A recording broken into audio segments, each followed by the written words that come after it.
सोना साईं अवां जो छा छा शान बयान कया। हुजूर जे आशिकन जी सुभान अल्लाह अड़ी न हुजे थोरो ॾाढिया। मुंहिंजा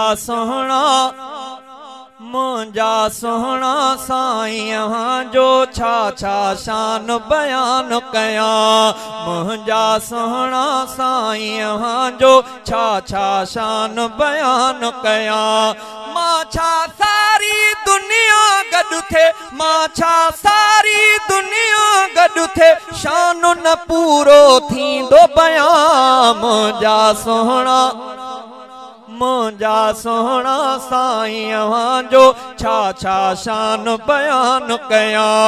मुंहिंजा सोहणा साईं अवां जो छा छा शान बयान कया।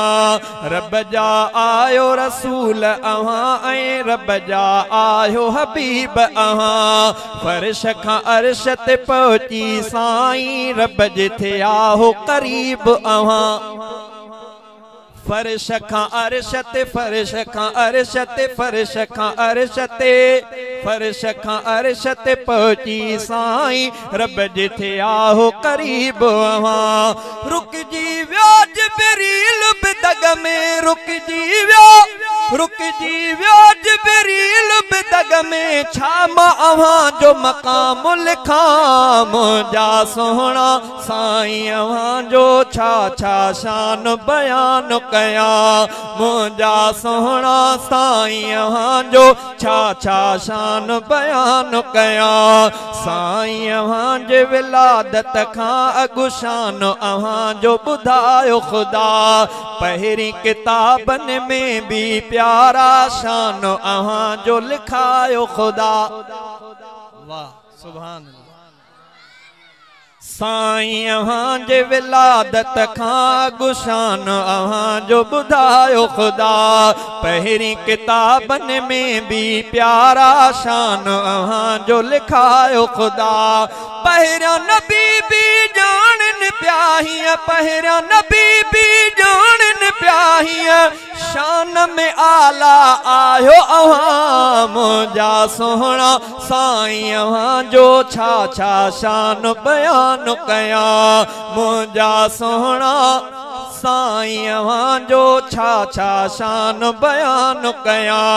जेको अवां ते नाज़िल थियो, जेको अवां ते नाज़िल थियो, क़ुरान बि पियो थो साराहे। वरफ़अना लक ज़िक्रक काथे काथे वज़ोहा आहे। वरफ़अना लक ज़िक्रक काथे काथे वज़ोहा आहे।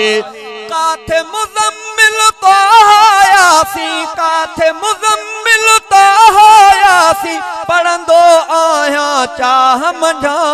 मुंहिंजा सोहणा हा मुंहिंजा सोहणा साईं अवां जो छा छा शान बयान कया। मुंहिंजा सोहणा साईं अवां जो छा छा शान बयान कया। शहज़ादो मीराणी जेसी ताईं ज़िंदा आहे मिठा, लिखंदो रहंदो शान अवां जो इश्क मोहब्बत साण सदा। शहज़ादो मीराणी जेसी ताईं ज़िंदा आहे मिठा, लिखंदो रहंदो शान अवां जो इश्क मोहब्बत साण सदा। सिक सां पढ़ी सलवात अवां ते, सिक सां पढ़ी सलवात अवां ते, नालो अवां जो थो मचमा। मुंहिंजा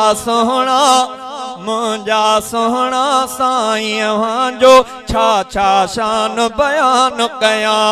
मां छा सारी दुनिया गॾु थे, मां छा सारी दुनिया गॾु थे, शान न पूरो थींदो बयान। मुंहिंजा सोहणा साईं अवां जो छा छा शान बयान कया।